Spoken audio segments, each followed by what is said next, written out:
the late-night comic had found his perfect straight man.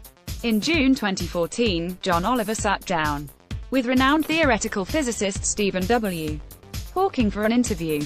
"You stated that there could be an infinite number of parallel universes," the host of HBO's Last Week Tonight asked Hawking. "Does that mean there's a universe out there where I am smarter than you?" "Yes," Hawking replied from his wheelchair, his lips bending up into a slight smile. "And also a universe where you're funny." Hawking died early Wednesday at his home in England at the age of 76. Throughout his career as one of the world's most recognizable cosmic thinkers, he regularly threw himself into pop culture's comedic ring with cameos on programs such as The Simpsons and Late Night with Conan O'Brien. These appearances aligned with a plucky wit that defined Hawking's personal life as much as his universe-shaking theoretical work. Humor, however, was not just one side of his personality, but a key to overcoming the degenerative motor neuron disease he struggled against since 1963. "Keeping an active mind has been vital to my survival, as has maintaining a sense of humor," Hawking said in a 2013 documentary. "I am probably better known for my appearances on The Simpsons and on The Big Bang Theory than I am for my scientific discoveries. That humor was deployed against a terrible prognosis." Stephen Hawking appears on Last Week with John Oliver in 2014.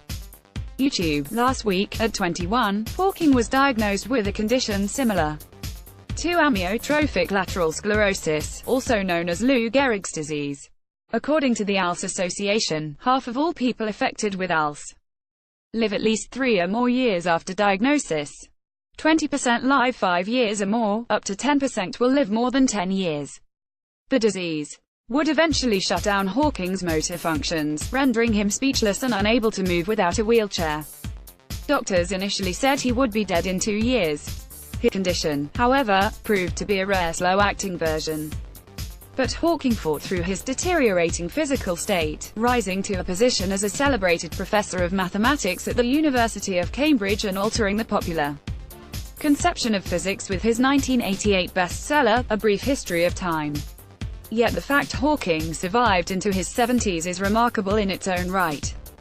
He is known as one of the longest, if not the longest, surviving patients with ALS in history, the International Business Times wrote in 2012. "What's happened to him is just astounding," Leo McCluskey, the medical director at the University of Pennsylvania's ALS Center, told Scientific American in that same year.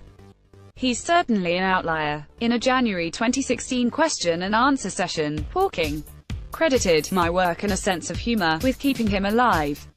"When I turned 21, my expectations were reduced to 0, he said.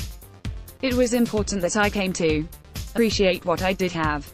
It's also important not to become angry, no matter how difficult life is, because you can lose all hope if you can't laugh at yourself and at life in general." Hawking's appearances on television tapped that sense of self-deprecation and fun. In a 1999 episode, "I may have to steal it." "Wow," Homer replied. "I can't believe someone I never heard of is hanging out with a guy like me. Professor Hawking, it's an honor and privilege to meet you, sir." Sheldon, one of the geeky characters on The Big Bang Theory, told him on one of the 7 episodes he appeared in. "I know," Hawking replied. He displayed the same wit off-screen. On Twitter on Tuesday night, Robert A. McNeese, an associate professor in the Department of Physics at Loyola University Chicago, recalled spending a night of dinner and drinks, then karaoke, with a renowned thinker. Toward the end of the evening, McNeese said he asked how Hawking was planning to stay out until the batteries on the chair get low. The professor quipped, according to McNeese.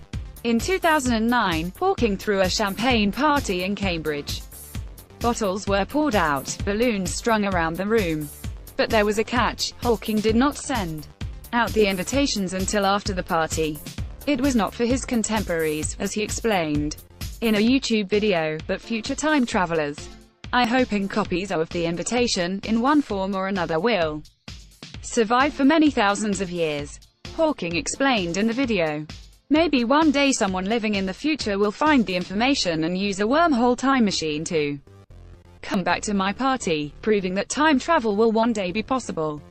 No one showed. What a shame," he quipped. I was hoping a future Miss Universe was going to step through the door. More from Morning Mix. Teacher accidentally discharges firearm in Caliph. He was trained in gun use. What made Hawking's A Brief History of Time so immensely popular? Fox News sued by parents of Seth Richardson, DNC staffer, over conspiracy theory about his death.